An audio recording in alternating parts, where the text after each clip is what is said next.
Hi, and thanks for logging on to the Daily Dvar. And here's a brand new halacha for you, and it's for Tuesday, the 21st day of June. It's a double one, also for Wednesday, the 23rd. 22nd of June, and that's because I'll be out for 2 days, a small surgery on my knee. God willing, everything will be okay. So here's a halacha for you for each day while I'm out.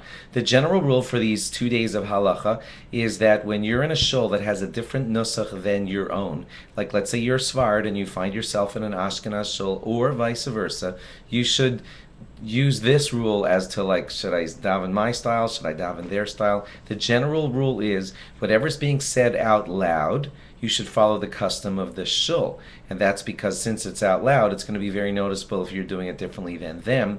And if it's done all quiet, then it won't matter if you do it your way because no one's going to notice at all. That's the general rule. What we're actually going to do now is give you a few specifics of this. So for example, let's start for today, for the halacha for Tuesday, we'll give you the halacha for Kedusha. Kedusha is generally said out loud. So even if you say it quietly, it's considered an out loud response, kind of tefillah, kind of prayer. And therefore, when you're saying Kedusha, you should definitely do it in the style of the congregation that's around you. If they're Sfard, say it Sfard style. If they're saying Keser Yitnu Lecha, say Keser Yitnu Lecha with them, because this is an out loud type of davening. So say it in the same style that they're saying. Okay, that's your halacha for Tuesday, the 21st. Here's your halacha now. Listen to this one on Wednesday, the 22nd, and it goes as follows. Let's say you're in a shul. You usually daven Ashkenaz, and you never say Ashamnu, Bagadnu, Gazalnu by striking your chest, but you find yourself today in a Sfard shul where they're all saying that. Well, then you should join in along with them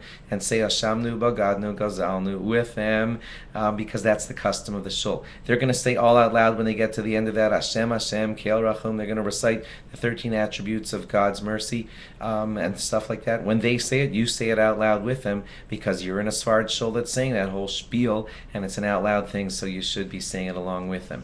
The reverse of that would be that if your style is Svard and you usually say Ashamnu, Bagadnu, Gazalnu out loud by striking your chest, you can't do all of that while you're in an Ashkenaz shul where nobody's doing that, and therefore most of the poskim say that the appropriate thing to do would be that if you're Svard in an Ashkenaz shul, go ahead and say the Ashamnu, Bagadnus quietly while everyone else is saying other stuff quietly, and don't strike your chest so you won't be noticeably different than everybody else around you. You won't be able to say the Hashem, Hashem, Keil Rachum part, because that's the part that's only said with a congregation, and you're in the congregation that isn't saying that. So that's how it's going to work for that one.